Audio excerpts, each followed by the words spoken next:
Hello student, welcome to Chemotonics, chemistry का tonic. Myself Vikas Porwal. आज फिर से हम लोगों की मुलाकात हो रही है।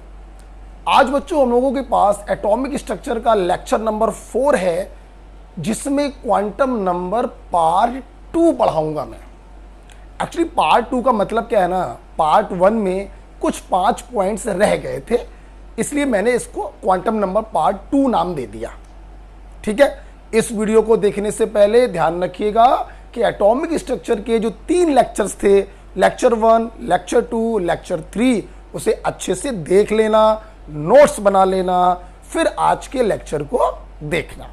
ठीक है, तो चालू किया जाए। चलो, आज बेटा हमारे पास है लेक्चर 04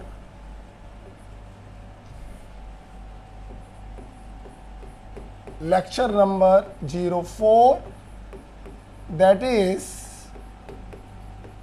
क्वांटम नंबर पार्ट 2। कुछ पॉइंट रह गए थे पार्ट 1 में, वीडियो ज़्यादा लेंथी ना हो जाता, इसलिए मैंने कुछ पॉइंट को पार्ट 2 के लिए छोड़ दिया था। तो आइए बच्चों डील करते हैं।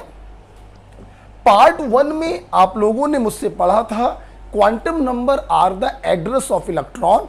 ये मुझे बताते हैं कि एटम के अंदर जो ढेर सारे इलेक्ट्रॉन होते हैं वो किस सेल को बिलोंग करते हैं, सेल की किस सब सेल को बिलोंग करते हैं, सब सेल के किस ऑर्बिटल को बिलोंग करते हैं, और ऑर्बिटल में ऊपर की तरफ है या नीचे की तरफ है। इसीलिए क्वांटम नंबर 4 प्रकार की होती हैं। प्रिंसिपल क्वांटम नंबर जो सेल के बारे में बताता है, साइज के बारे में बताता है, एनर्जी के बारे में बताता है। एजीमुथल क्वांटम नंबर जो सबसेल के बारे में बताता है, शेप के बारे में बताता है। मैग्नेटिक क्वांटम नंबर जो ऑर्बिटल के बारे में बताता है, ओरिएंटेशन के बारे में बताता है, मैग्नेटिक बिहेवियर के बारे में बताता है। और लास्ट भी स्पिन क्वांटम नंबर जो मुझे बताता है कि इलेक्ट्रॉन ऊपर की तरफ देख रहा है या नीचे की तरफ देख रहा है। ढेर सारे सवाल भी हम लोगों ने किए थे। ठीक है, अब मैं चालू करने जा रहा हूं पार्ट 2। सब सही चल रहा है? ओके बच्चों, आइए। इस पार्ट 2 में हम लोग को पढ़ने हैं फ्यू पॉइंट। मैं 6 पॉइंट आपको पढ़ाऊंगा, एक मैंने बढ़ा दिया है point. Point number 1, point number 1 है बच्चों, कभी कभी हमारे सामने क्वेश्चन आते हैं maximum number of electron. Question क्या होता है? मैक्सिमम नंबर ऑफ इलेक्ट्रॉन बताइए। कहां बताना है भाई? हमें मैक्सिमम नंबर ऑफ इलेक्ट्रॉन बताने हैं। सेल के अंदर कितने हो सकते हैं, किसी पर्टिकुलर सबसेल के अंदर कितने हो सकते हैं, और किसी ऑर्बिटल में कितने हो सकते हैं। तो आइए, पहला पॉइंट है मैक्सिमम नंबर ऑफ इलेक्ट्रॉन। इसमें 3 बातें करेंगे। पहली बात है इन ए सेल।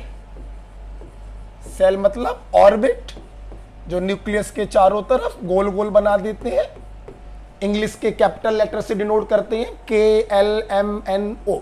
ठीक है, तो किसी पर्टिकुलर सेल में मैक्सिमम कितने इलेक्ट्रॉन भरे जा सकते हैं?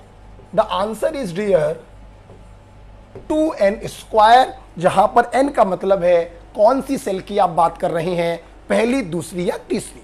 जैसे मैंने बोला K सेल में मैक्सिमम कितने इलेक्ट्रॉन भरे जा सकते हैं। K सेल का मतलब बच्चों पहली सेल, n की वैल्यू कितनी हो गई? 1। तो maximum electron in first shell is equal to 2n², that is 2।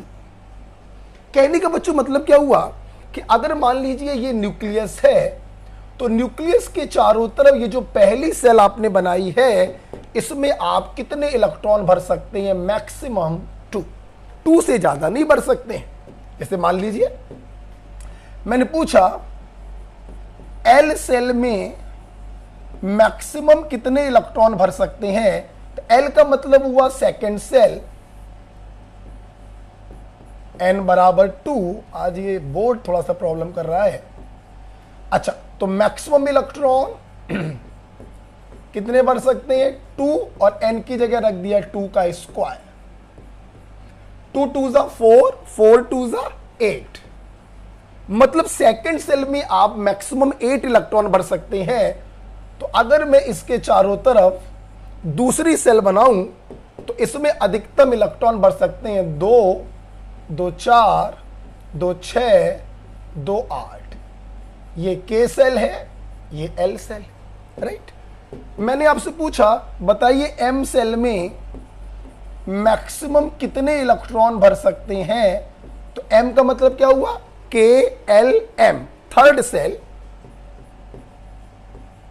तो थर्ड सेल में मैक्सिमम इलेक्ट्रॉन भर सकते हैं 2 और n की जगह 3 का स्क्वायर।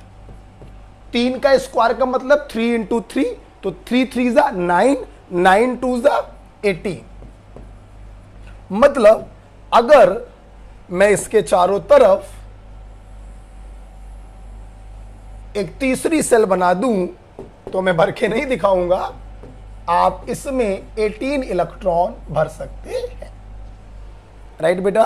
तो पहला क्वेश्चन था किसी पर्टिकुलर सेल में मैक्सिमम कितने इलेक्ट्रॉन भरे जा सकते हैं। The answer is 2n square. n क्या है, उस सेल का नंबर जिसमें आप इलेक्ट्रॉनों की बात कर रहे हैं। अच्छा, दूसरा पॉइंट बेटा, मैक्सिमम नंबर ऑफ इलेक्ट्रॉन कभी कभी आप लोग से पूछा जाता है इन ए सबसेल। किसी पर्टिकुलर सबसेल में मैक्सिमम कितने इलेक्ट्रॉन भरे जा सकते हैं। आप लोग तो जानते हो, आप लोग तो बहुत होशियार हो गए हो इतने दिनों में। सबसेल मतलब एस पी डी एफ। वैसे तो आपको मालूम है एस सबसेल में मैक्सिमम 2 इलेक्ट्रॉन, पी सबसेल में मैक्सिमम 6 इलेक्ट्रॉन, डी सबसेल में मैक्सिमम 10 इलेक्ट्रॉन, एफ सबसेल में मैक्सिमम 14 इलेक्ट्रॉन। 4 इलेक्ट्रॉनों का डिफरेंस होता है। वैसे तो आपको ये याद है। मैं अब आपको इस चीज को क्वांटम नंबर से निकाल कर दिखाऊंगा। अगर किसी सबसेल में मैक्सिमम नंबर ऑफ इलेक्ट्रॉन पूछे जाएं तो बच्चों आंसर होता है 2l+1। कभी कभी कुछ लोग इसको ऐसे भी लिख देते हैं, आप 2 को अंदर ले जाइए तो 4l+2 आप ऐसे भी लिख सकते हैं। और l का मतलब तो आपको मालूम है, azimuthal quantum number. Finger rule, s l बराबर 0, p l बराबर 1, d l बराबर 2, f l बराबर 3 एंड सो ऑन। ठीक है, चलो जैसे मैंने बोला, बताइए एस सबसेल में मैक्सिमम कितने इलेक्ट्रॉनों को भर सकते हो। तो वैसे तो आपको मालूम है कि 2 इलेक्ट्रॉनों को भर सकते हैं। और निकाल कर देखें, एस सबसेल के लिए एल की वैल्यू क्या होती है, 0। तो आइए 2 इंटू 0 + 1, तो ये वैल्यू तो 0 हो गई। 2 1 जा 2, ये देखो वही आ गया निकल कर कि एस सबसेल में आप मैक्सिमम 2 इलेक्ट्रॉनों को भर सकते हैं। ठीक है, केमिस्ट्री यार बहुत आसान है। और देखते हैं, मैंने बोला बताओ जरा पी सबसेल में मैक्सिमम कितने इलेक्ट्रॉन भर सकते हो। तो पी के लिए एल बराबर 1 होता है, 2 इंटू 1 + 1, 2 1 जा 2, 2 + 1 3, 3 2 जा 6। आपको पहले से मालूम था कि पी सबसेल में मैक्सिमम 6 इलेक्ट्रॉनों को भरा जा सकता है। तो आई होप आपको ये फार्मूले समझ में आ गए होंगे। एक और करके देखे, चलो करके देखते हैं। ऊपर रब कर देता हूं, ठीक है, ऊपर रब कर देता हूं। एक और एग्जांपल करते हैं। मान लो मैंने पूछा, अच्छा बहुत उछल रहे हो, जरा बताओ जी सबसेल में मैक्सिमम कितने इलेक्ट्रॉन भर सकते हो। चलो फिंगर रूल लगाओ, S P D F G, L बराबर 0 1 2 3 4। तो एल बराबर कितना आ गया, 4। 2 इंटू 4 + 1, 4 2 जा 8, 8 और 1 9, 9 2 जा 18। ये देखो जी सबसेल में आप मैक्सिमम 18 इलेक्ट्रॉन भर सकते हो। और आपको मालूम है चार चार का डिफरेंस होता है, एस में 2, पी में 6, डी में 10, एफ में 14, जी में 18। देखो भाई आ गया। ठीक है, चल अब हम लोग बात करेंगे तीसरा पॉइंट इसी में। सेल में हो गया 2n², सब सेल में हो गया 2, 12 + 1। इसी के नीचे आप लिखिएगा, जगह नहीं है मैं हटा दूं इसको, ठीक है, यहां इसको हटा देता हूं। ठीक है, अब मान लो इसका भी कोई यूज नहीं है। अब तीसरा पॉइंट कोई आपसे पूछे, मैक्सिमम नंबर ऑफ इलेक्ट्रॉन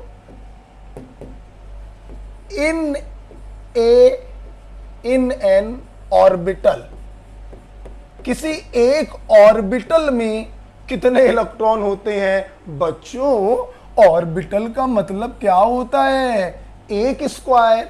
अब ये स्क्वायर चाहे एस का हो, चाहे पी का हो, चाहे डी का हो, चाहे एफ का हो, ये कोई भी ऑर्बिटल हो, आपको तो मालूम ही है पॉली एक्सक्लूजन प्रिंसिपल कहता है एक ऑर्बिटल में मैक्सिमम 2 इलेक्ट्रॉन भरे जा सकते हैं विद अपोजिट स्पिन। तो आंसर बच्चों हमेशा होता है ऑलवेज टू। एक ऑर्बिटल में अधिकतम 2 इलेक्ट्रॉनों को भरा जा सकता है, फिर वो ऑर्बिटल एस का हो या पी का हो या डी का हो या एफ का हो, एक ऑर्बिटल में मैक्सिमम 2 इलेक्ट्रॉनों को भरा जा सकता है। अरे वाह, सब दिखाई पड़ रहा है। चल, तो पहला पॉइंट खत्म होता है कि maximum number of electron in a particular shell, KLMN formula use करोगे 2n²। Maximum number of electron in a particular subshell, SPDF कुछ भी पूछा जाए 2 ब्रैकेट में 2l + 1, राइट। और maximum number of electron in one orbital is always 2। फिर वो square चाहे S का हो, चाहे P का हो, चाहे D का हो। ठीक है, तो पहला पॉइंट खत्म होता है। अच्छा भाई, अब हम लोग जा रहे हैं दूसरे पॉइंट की तरफ। दूसरा बच्चों पॉइंट है very important point, orbital angular momentum.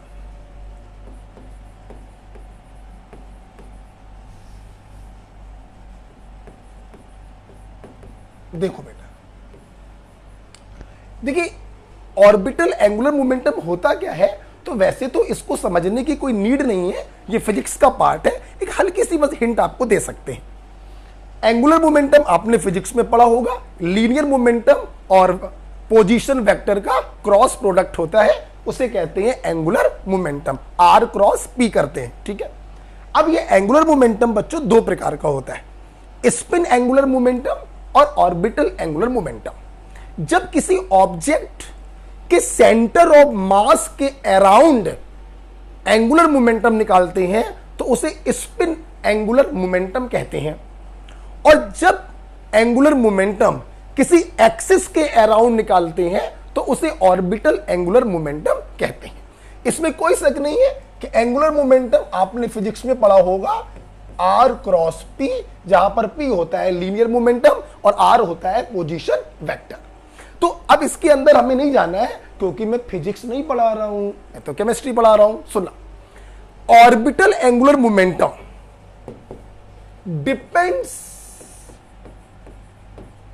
Depends only on value of L,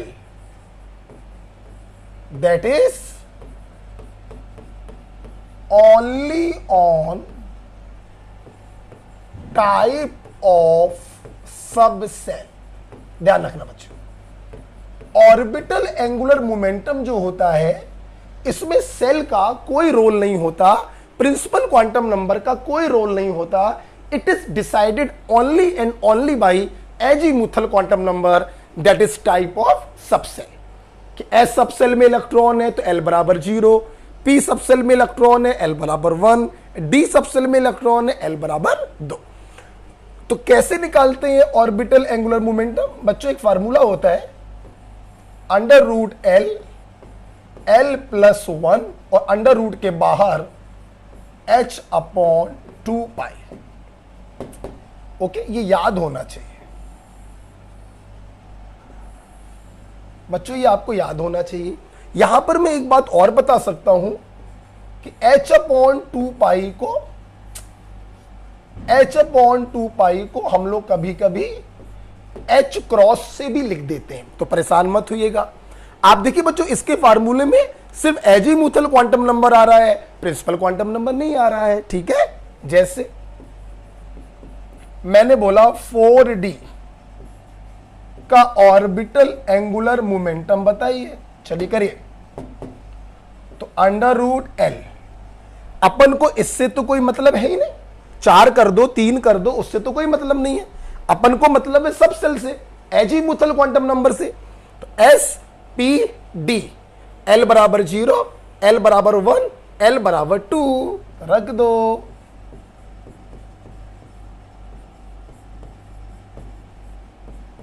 दो और एक 3, 3 दूनी 6, √6 H क्रॉस, राइट। मैंने आपसे पूछा, चलो बताओ 3p का ऑर्बिटल एंगुलर मोमेंटम क्या होगा। अच्छा, अपन को 3 से तो कोई मतलब नहीं है, आप 2 कर दो 4 कर दो, उससे कोई मतलब नहीं। अपन को p से मतलब है, p के लिए l की वैल्यू होती है 1, l + 1 h अपॉन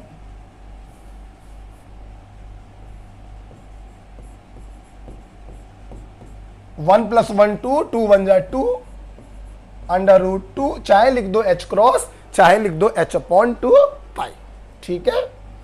चलिए भाई, दूसरा पॉइंट भी हो गया, ऑर्बिटल एंगुलर मोमेंटम, ठीक है। चल, अब हम लोग जा रहे हैं तीसरे पॉइंट की तरफ, आप स्क्रीनशॉट ले लिया करो। तीसरा पॉइंट बहुत अच्छे से देखिएगा, इट्स बहुत ही प्यारा पॉइंट है। देखिए, पहले लिखते हैं,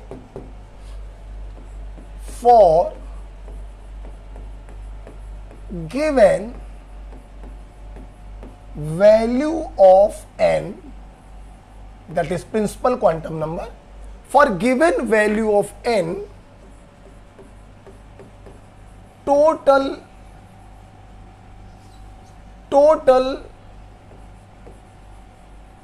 values of L are, देखिए इसको पहले समझो, हम इसका किताबी फार्मूला तो आपको बता ही देंगे, पहले आप इसको समझने का प्रयास करिए। इस सेंटेंस का मतलब क्या है, आप ले सुनो, पहले फील करो फिर बताऊंगा। देखो, for given value of n, n किसको बताता है, सेल को। मतलब आपको कोई सेल बोली गई कि पहली सेल, दूसरी सेल या तीसरी सेल, और आपसे पूछा गया कि उस सेल के लिए टोटल वैल्यूज ऑफ L का मतलब क्या। इसका मतलब एग्जामिनर ये चाह रहा है कि उस सेल के पास कितनी सब सेल है, ये एग्जामिनर आपसे कहना चाहता है। फिर सुनना, गिवन वैल्यू ऑफ n मतलब सेल के बारे में बताया गया, और टोटल वैल्यू ऑफ L आपसे पूछा गया, मतलब उस सेल के पास कितनी सब सेल है, ये आपसे पूछा जा रहा है। आप लोग कहोगे गुरुजी ये सब तो हम लोग पढ़ चुके हैं, जिस नंबर की सेल उसमें उतनी ही सब सेल। हाँ, हम उसी को प्रूफ करके दिखाने जा रहे हैं। जैसे आप क्या पढ़ चुके हो क्वांटम नंबर पार्ट 1 में, मैं उसको किनारे पर लिख के दे रहा हूं, ठीक है। आप पढ़ चुके हैं पहली सेल के पास सिर्फ एक सब सेल होती है 1s,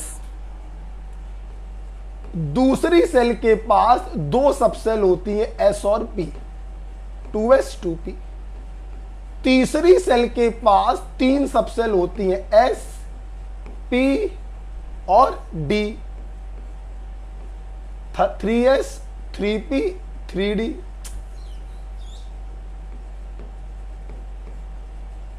और चौथी सेल के पास 4 सब सेल होती हैं 4s 4p 4d 4। ये आप लोग मुझसे पार्ट 1 में ही पढ़ चुके हो कि जिस नंबर की सेल उसमें उतनी ही सब सेल।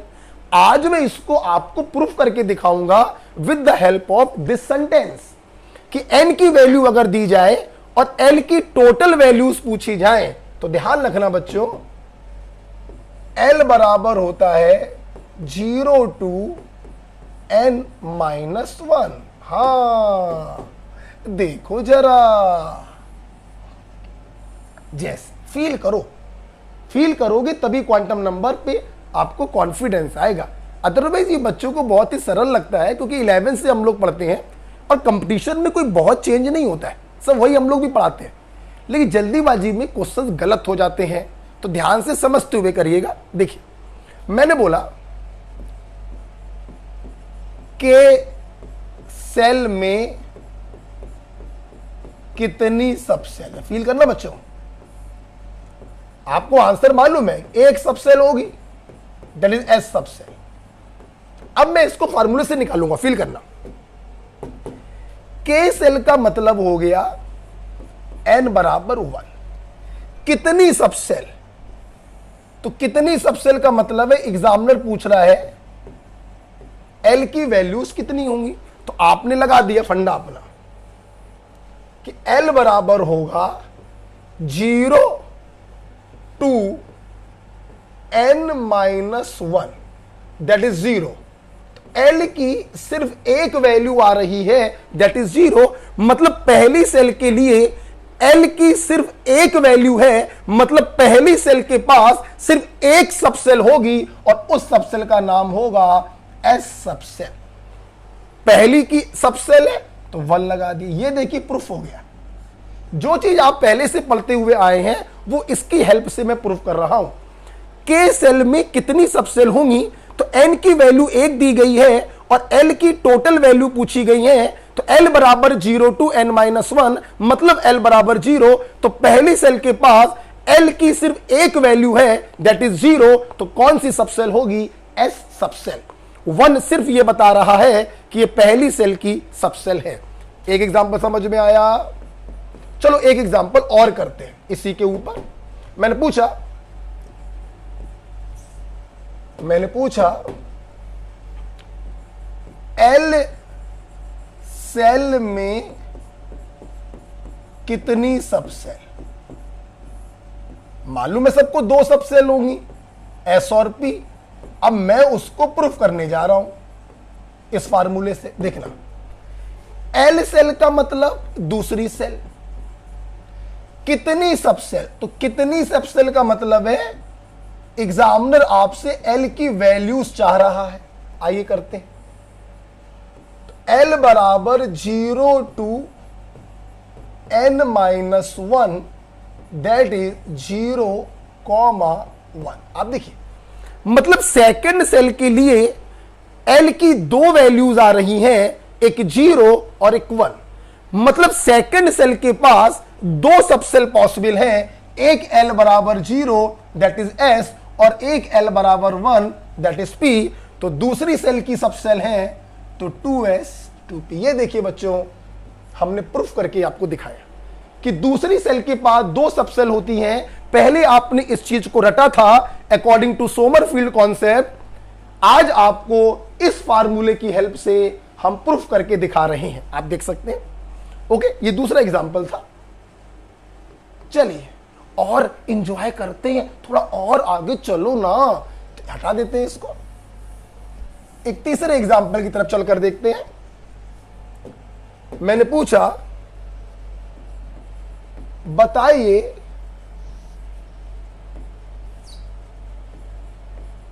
M सेल में कितनी सबसेल। ये मैंने पूछा।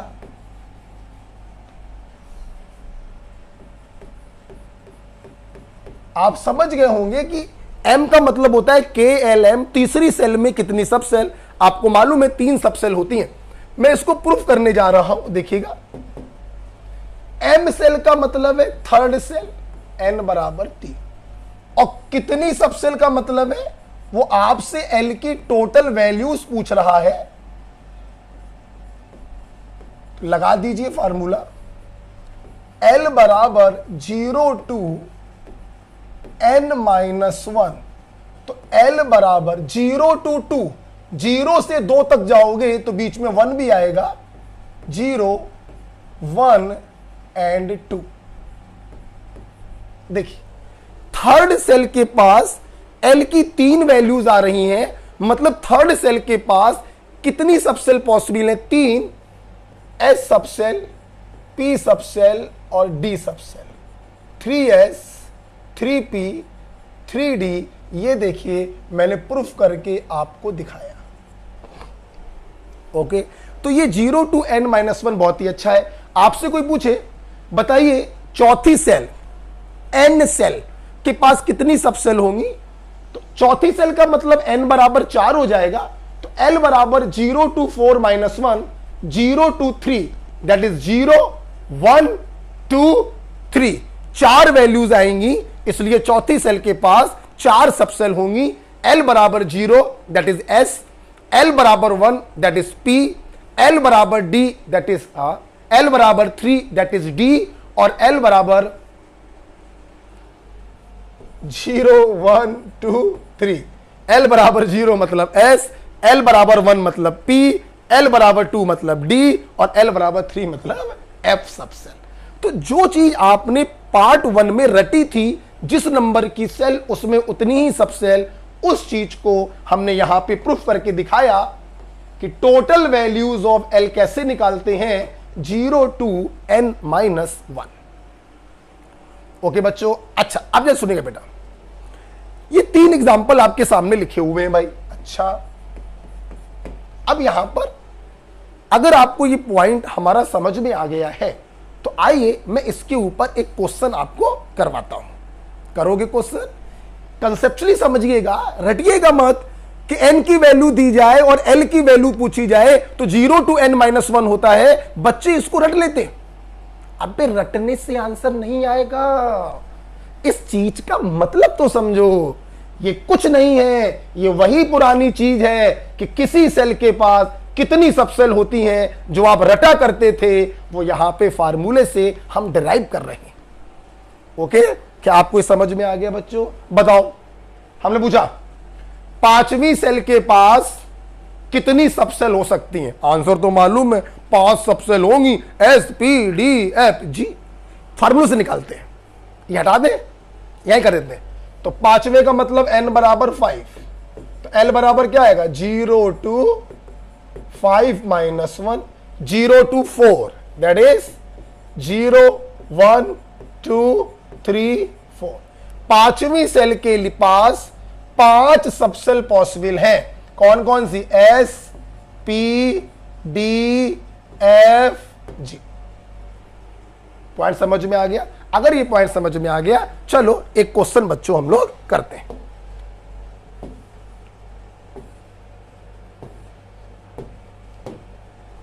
बहुत ही बढ़िया टॉपिक है क्वांटम नंबर। ये क्वेश्चन देखिए, नीट आईआईटी दोनों में आ चुका है। देखिए, which set of quantum number is wrong? आपको प्रिंसिपल, एजीमुथल, मैग्नेटिक और स्पिन क्वांटम नंबर की वैल्यू दी गई है 3 ऑप्शंस में। आपको बताना है इनमें से कौन गलत है। सुनो, जिन्होंने क्वांटम नंबर पार्ट 1 पढ़ा है वो जानते हैं, हम लोग क्वांटम नंबर हमेशा सीक्वेंस में डील करते हैं। पहले प्रिंसिपल, फिर एजीमुथल, फिर मैग्नेटिक और फिर स्पिन। ठीक, अब देखें, चलो। इन्होंने बोला n बराबर 3, तो l बराबर भी 3 होगा। ये तो गलत बात हो गई। अभी अभी आपने पढ़ा था, अगर n बराबर 3 है तो l बराबर 0 to 3-1, दैट इज 0 to 2। मतलब अगर n बराबर 3 है तो l की वैल्यू तो 3 होंगी, लेकिन किसी का भी मैग्नीट्यूड 3 नहीं हो सकता। 0 होगा, 1 होगा, 2 होगा, l बराबर 3 नहीं हो सकता। मतलब n का मैग्नीट्यूड और l का मैग्नीट्यूड बराबर नहीं हो सकता।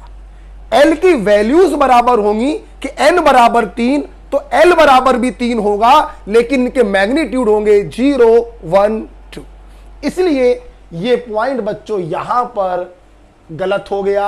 आगे जाने की जरूरत ही आपको नहीं है, यहीं पर गलत हो गया। n बराबर 3 तो l की वैल्यू तो 3 होंगी, लेकिन किसी का भी मैग्नीट्यूड 3 नहीं होगा। दे आर 0, 1, 2, 3 नहीं हो सकता है।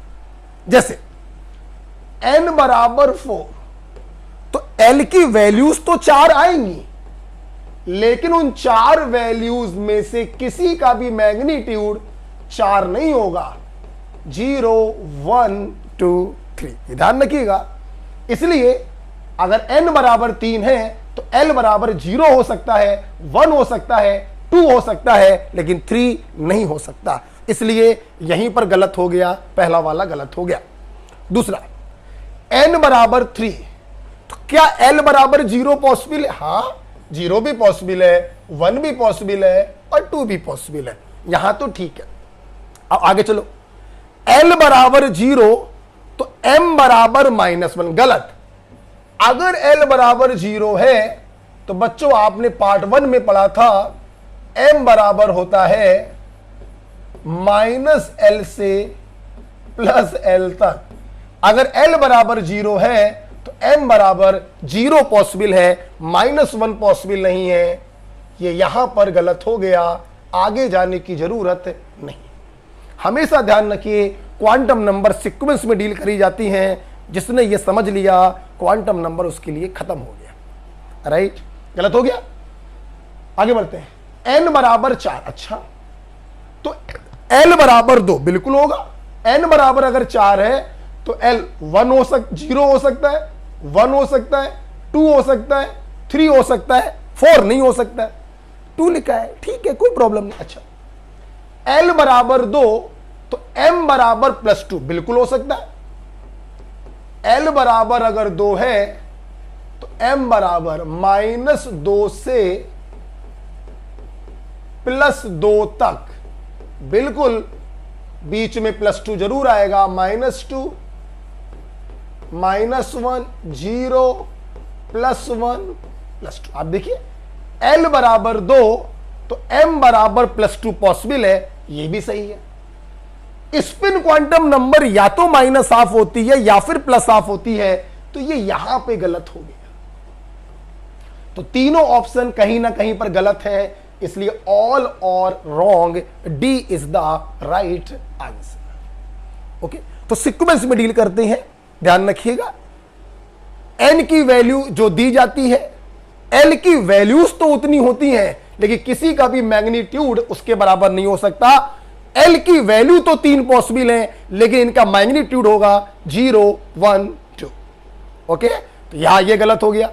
l बराबर 0 तो m बराबर 0 ही पॉसिबल है, क्योंकि s सबसेल के पास सिर्फ एक ऑर्बिटल होता है, m बराबर 0, तो -1 पॉसिबल नहीं, गलत हो गया। n बराबर 4 तो l बराबर 0 1 2 3, तो 2 लिखा है, सही लिखा है। l बराबर 2 तो m की वैल्यूज होंगी -2 से +2 आ गया, सही लिखा है। स्पिन क्वांटम नंबर -1 लिखा है, ये गलत है, या तो -½ या फिर बच्चों +½ ओके, इसलिए बहुत ही प्यारा क्वेश्चन था, क्वेश्चन नंबर 6। उम्मीद करते हैं आपको समझ में आया होगा। ठीक है, चलिए हटा देते हैं बच्चों इसको। ठीक है, अच्छा, तो आज हम लोगों ने पहला पॉइंट पढ़ा मैक्सिमम नंबर ऑफ इलेक्ट्रॉन, दूसरा पॉइंट पढ़ा ऑर्बिटल एंगुलर मोमेंटम, और तीसरा पॉइंट तो बहुत इंपॉर्टेंट था, किसी सेल के पास कितनी सब सेल होती हैं, जिस नंबर की सेल उसमें उतनी ही सब सेल, या n की वैल्यू दी जाए और l की वैल्यू पूछी जाए तो 0 to n-1।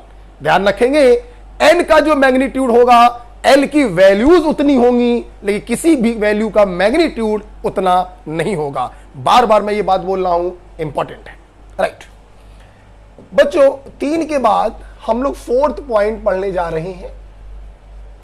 4th पॉइंट बच्चों मैं यहां पे आपको पढ़ाऊंगा n+l रूल। अरे यार, ये लिखने में समय ले लेता है। n+l रूल, ये क्या रूल? अरे कुछ नहीं यार, extended version of Aufbau principle.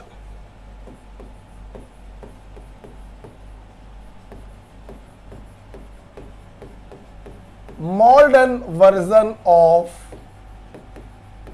About principle. Aufbau हमें बताता था कि किस ऑर्बिटल की एनर्जी कम होगी, किसकी ज्यादा होगी। 1s, उससे ज्यादा 2s, उससे ज्यादा 2p, उससे ज्यादा 3p, उससे ज्यादा 4s, फिर 3d, फिर 4p, आपको याद होगा। अच्छा, इस चीज को आप n+l रूल से भी निकाल सकते हो, और यह रूल हमसे कहता है कि जिस ऑर्बिटल के लिए प्रिंसिपल और एजीमुथल क्वांटम नंबर का समेशन ज्यादा होता है उसकी एनर्जी भी ज्यादा होती है। आप सोच रहे होंगे कि अगर n+l की वैल्यू सेम आ जाए तो क्या करेंगे। अगर इनकी वैल्यू सेम आ जाती है तो जिसके लिए n की वैल्यू ज्यादा उसके लिए एनर्जी भी ज्यादा। जैसे आओ करके देखते हैं। 1s, 2s, 2p, 3s, 3p, 4s से चालू किया, 4p पे खत्म किया, बीच में 3d। मेरी पूरी क्लास को मालूम है ये अवाउ प्रिंसिपल क्वांटम नंबर पार्ट 1 में हम लोगों ने पढ़ा था। अब देखना, आओ अब इसको n+l से कंपेयर करें। जैसे 2s और 2p में 2p की एनर्जी ज्यादा है, मैं इसको n+l से भी डिराइव कर सकता हूं। देखिए n की वैल्यू 2, l की वैल्यू s में है 0, तो n+l 2 आया, यहां निकालो। n की वैल्यू 2, l की वैल्यू p में है 1, n+l 3। जिसके लिए n+l की वैल्यू ज्यादा उसकी एनर्जी भी होगी ज्यादा। ये देखिए हम पहले से जानते थे 2p की एनर्जी 2s से ज्यादा होगी। ओके, आओ इसको कंपेयर करते हैं। देखना, n बराबर 4, l बराबर 0, तो n+l कितना आया 4। इसके लिए देखो n बराबर 3, l बराबर 2, तो n+l कितना आया 5। जिसके लिए n+l की वैल्यू ज्यादा उसकी एनर्जी भी होगी ज्यादा। मैं पहले ही बता चुका हूं आपको, इसलिए बिल्कुल सही है। ठीक है, चल और एग्जांपल देखोगे इसका, इसको लिख लेना।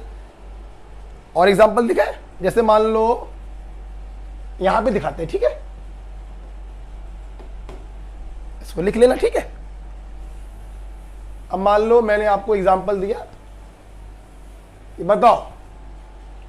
बताओ 4f और 5d में किसकी एनर्जी ज्यादा। वैसे मेरे बच्चे पहले से जानते हैं 5d की एनर्जी ज्यादा होगी, आपको पहले से मालूम है। करके देखते हैं। देखो n बराबर 4, l बराबर f, s p d f 0 1 2 3 7। इसलिए देखो n बराबर 5, l बराबर, यो दोनों की वैल्यू बराबर आ गई। अगर वैल्यू बराबर आ जाती है तो हम लोग n की वैल्यू से कंपेयर करते हैं। जिसके लिए n की वैल्यू ज्यादा उसके लिए एनर्जी भी ज्यादा। ओके, सिंपल लग रहा। चल और करोगे, और कर लो, जो चाहो वो कर लो। चलो मान लो 7s और मान लो दे दिया 6p। चलो कंपेयर करो, n बराबर 7, l बराबर 0, तो n+l कितना आ गया 7। n बराबर 6, l बराबर 1। ओहो, यहां पर भी बराबर आ गए। अगर बराबर आ गए तो n की वैल्यू से कंपेयर करेंगे। जिसके लिए n की वैल्यू ज्यादा उसकी एनर्जी होगी ज्यादा। Okay, so this is simple n+l। बच्चों, मैं किसी भी स्टूडेंट को n+l रूल लगाने को कहता ही नहीं, क्योंकि मैंने इतनी अच्छी टेक्निक आपको पढ़ा रखी है। s से शुरू करो, p पे खत्म करो, बीच में एक कदम पहले का d और 2 कदम पहले का f। तो जिसने मुझसे अवाउ प्रिंसिपल पढ़ा हुआ है उसको n+l रूल की कोई जरूरत नहीं। पढ़ाना इसलिए पड़ता है कि मान लीजिए कभी एग्जाम में n+l पर ही क्वेश्चन आ जाए तो आप उसको कर सकें। ओके, आई होप आपको ये समझ में आ गया। चल, 4th के बाद हम लोग बच्चों 5th पॉइंट पढ़ने जा रहे हैं, that is Pauli's exclusion principle.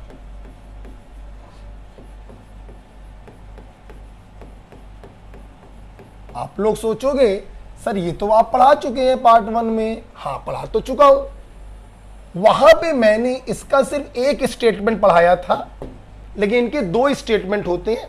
आइए देखते हैं। पहला स्टेटमेंट था जो आप पढ़ चुके हो, 1 orbital that is square, 1 orbital can accommodate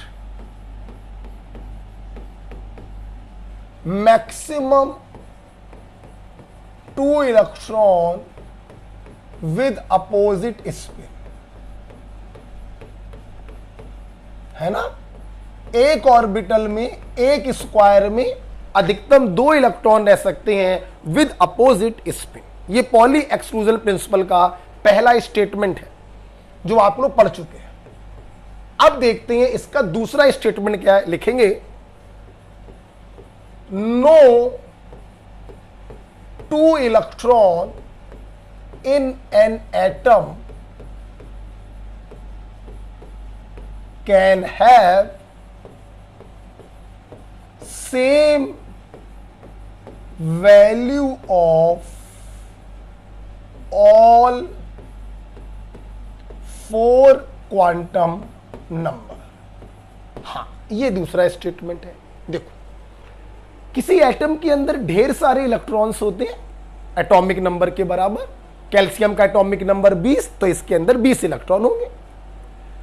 poly exclusion principle कहता है इन 20 इलेक्ट्रॉनों में कोई भी 2 इलेक्ट्रॉन आप चूज कर लो, इनकी चारों क्वांटम नंबर बराबर नहीं हो सकती।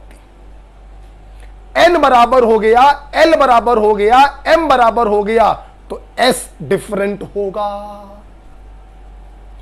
n बराबर हो जाए, m बराबर हो जाए, s बराबर हो जाए, तो l डिफरेंट होगा। n बराबर हो जाए, l बराबर हो जाए, s बराबर हो जाए, तो m डिफरेंट होगा। किन्हीं भी 2 इलेक्ट्रॉनों के लिए चारों क्वांटम नंबर बराबर नहीं हो सकती। यही कहलाता है पॉली एक्सक्लूजन प्रिंसिपल। आइए इसको एग्जांपल से करके देखते हैं और अच्छा क्लियर करते हैं। कैल्शियम 20 इलेक्ट्रॉन इसके पास है, 1s2, 2s2, 2p6, 3s2, 3p6, 4s2, 20 electron. अब इन 20 इलेक्ट्रॉन में कोई भी 2 इलेक्ट्रॉन आप चूज कर लो। फॉर एग्जाम्पल हमने चूज किया फर्स्ट इलेक्ट्रॉन और हमने चूज किया मान लो थर्ड इलेक्ट्रॉन। मान लो मैंने कहा इनके लिए चारों क्वांटम नंबर निकालो। देखना अब जल्दी जल्दी करेंगे, पढ़ा चुके। फर्स्ट इलेक्ट्रॉन इसके अंदर है, n बराबर 1 होगा, s सब सेल में l बराबर 0 होगा। मैं समझाऊंगा नहीं, पार्ट 1 में पढ़ा चुका हूं। l बराबर 0 तो m बराबर 0 होगा। एक ऑर्बिटल, पहला दूसरा, पहला ऊपर की तरफ, दूसरा नीचे की तरफ। हम पहले की बात कर रहे हैं, s की वैल्यू +½ होगी। यह बात होगी फर्स्ट इलेक्ट्रॉन की। अब थर्ड इलेक्ट्रॉन के लिए चारों की वैल्यू निकालो तो n बराबर 2, थर्ड वाला यहां पर होगा। l बराबर 0 तो m बराबर 0। अच्छा, थर्ड और फोर्थ इसके अंदर है, थर्ड वाला ऊपर होगा, फोर्थ वाला नीचे होगा। आप देख सकते हैं, देखिए s की वैल्यू सेम आ रही है, m की वैल्यू सेम आ रही है, l की वैल्यू सेम आ रही है, लेकिन n की वैल्यू सेम नहीं आ रही। हां बच्चों, तुम कोई भी 2 इलेक्ट्रॉन चूज कर लो और उनके लिए चारों क्वांटम नंबर निकाल कर देखो, 3 की वैल्यू सेम हो सकती है लेकिन चौथी की वैल्यू सेम नहीं हो सकती। राइट बच्चों, कुछ भी करके आप देख लेना, यही कहलाता है पॉली एक्सक्लूजन प्रिंसिपल। ओके, आप 10वां 11वां इलेक्ट्रॉन ले लो, चारों में से मैक्सिमम 3 वैल्यू सेम हो सकती हैं लेकिन चौथी वैल्यू क्या होगी, डिफरेंट होगी। ओके, आई होप आपको यह समझ में आ गया होगा। आप कुछ और ले लो। चलो मान लो मैंने ले लिया 5th इलेक्ट्रॉन और ले लिया 19th इलेक्ट्रॉन। मान लो ऐसे ले लेते हैं, करके बताओ चलो। फिफ्थ यहां पर होगा, पहला दूसरा तीसरा चौथा, पांचवा यहां पर है, n बराबर 2, l बराबर 1, m बराबर -1 से +1, 3 ऑर्बिटल, 5 से लेके 10 तक इसके अंदर है, तो ये 5वां, 6वां, 7वां, 8वां, 9वां, 10वां। 5वें के लिए m बराबर आ गया -1, यहां पे लिख दे रहा हूं। ऊपर की तरफ है s बराबर +12। 19th कहां होगा? 19th वाला इसके अंदर होगा, n बराबर 4, l बराबर 0, m बराबर 0। 19th वाला ऊपर होगा, 20th वाला नीचे, तो s बराबर +। ये लो भैया, n की वैल्यू डिफरेंट है, l की वैल्यू भी डिफरेंट है, m की वैल्यू भी डिफरेंट है, सिर्फ s की वैल्यू सेम। तो तीन ही वैल्यू मैक्सिमम सेम हो सकती है, चौथी पक्का डिफरेंट होंगे। ये भी पॉसिबल है चारों डिफरेंट हो जाएं, 3 डिफरेंट हो जाएं, 2 डिफरेंट हो जाएं, लेकिन चारों सेम नहीं हो सकती। This is poly exclusion principle. ये मैंने जल्दी जल्दी किया है, क्वांटम नंबर पार्ट 1 आप देख सकते हैं। ठीक है, चलिए लास्ट पॉइंट की तरफ बच्चों हम लोग जा रहे हैं, और लास्ट पॉइंट है शेप ऑफ ऑर्बिटल।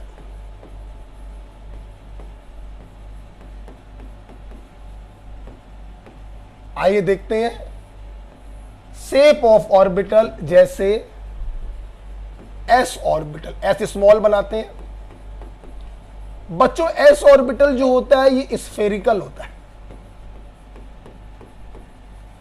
स्फेरिकल का मतलब लाइक दिस। ओके, बात करें पी ऑर्बिटल, पूरी क्लास को मालूम है पी ऑर्बिटल 3 होते हैं, पी एक्स, पी वाई और पी जेड। और बच्चों तीनों की शेप सेम होती है, डंबल शेप होती है। जो बॉडी बनाने वाला डंबल होता है उस आकार का होता है। ये देखिए, ऐसे ही पी एक्स होगा, सेम पी वाई होगा, सेम पी जेड होगा। ठीक है, बात करेंगे बच्चों डी ऑर्बिटल की। आपको मालूम है डी ऑर्बिटल 5 होते हैं, क्वांटम नंबर पार्ट 1 में पढ़ाया था, सुनना बच्चों।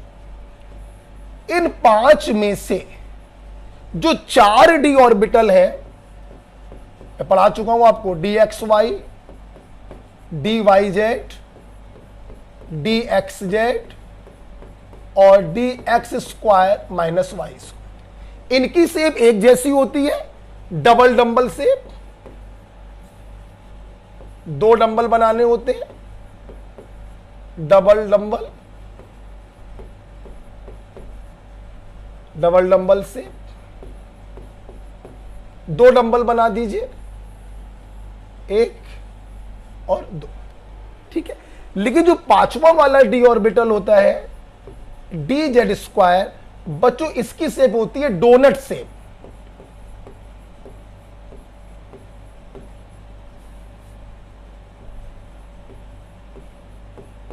डोनट शेप होता है। आपने, ये अमेरिकन फूड है डोनट, आपने देखा होगा। डोनट गोल गोल सा होता है और बीच में छेद होता है उसके, ऐसे लाइक यू नो, ऐसे बीच में छेद होता है।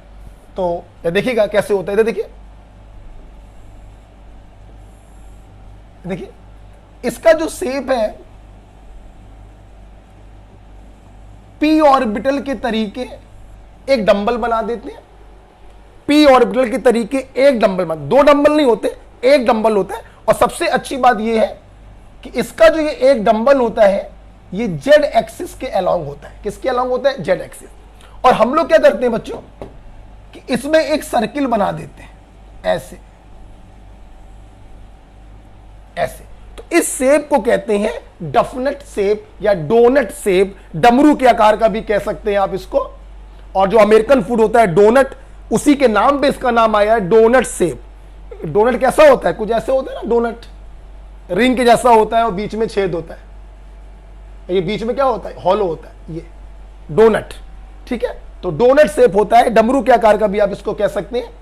एक डंबल पी के जैसा होता है जो जेड एक्सिस के अलोंग होता है और एक रिंग बन जाती है, इसे हम लोग कहते हैं डी जेड स्क्वायर। तो 4 ऑर्बिटल डबल डंबल शेप होते हैं, लेकिन डीजेड स्क्वायर में एक डंबल होता है जो जेड एक्सिस के अलोंग होता है और एक रिंग बनी होती है। इस प्रकार से रिंग बना देते हैं हम लोग। बातें बहुत सारी हैं इसके बारे में, हाँ, लेकिन वो सारी बातें बात की हैं, अभी इतना क्लियर होना चाहिए, राइट। और लास्ट बच्चों एफ ऑर्बिटल। बेटा एफ ऑर्बिटल की शेप बहुत ही कॉम्प्लेक्स होती है, जिसको हम लोग ड्रॉ नहीं कर सकते, इसलिए इसकी शेप को नहीं पढ़ा जाता है। ओके, तो इस प्रकार से 6 पॉइंट मेरे को आपको पढ़ाने थे। इन ऑर्बिटल के बारे में और भी बहुत सारी बातें बच्चों होती हैं, वो बातें हम लोग करते हैं केमिकल बॉन्डिंग में। कहां पे करते हैं? Chemical bond. एटॉमिक स्ट्रक्चर में इतनी बातें बहुत हो गई, इनकी शेप को लेकर और डिस्कशन अगर आपको करना है तो बॉन्डिंग में डिस्कशन किया जाएगा। ओके, तो ये 6 बातें मैंने आपको पढ़ाई, और जानते हो आप क्वांटम नंबर का कोई भी सवाल लगा सकते हो। अब एक अगला वीडियो आएगा जिसमें मैं ढेर सारे क्वेश्चंस कराऊंगा, ठीक है? तो आप चारों लेक्चर एटॉमिक स्ट्रक्चर के अच्छे से कवर कर लीजिए। एक 5वां लेक्चर आएगा, ढेर सारे क्वेश्चन एटॉमिक स्ट्रक्चर के ऊपर। ओके, तो खुश रहो, पढ़ते रहो, मस्त रहो और मेरे साथ बने रहो। मिलते हैं अगले लेक्चर में, ढेर सारे क्वेश्चन एटॉमिक स्ट्रक्चर के ऊपर। ओके बच्चों, थैंक यू।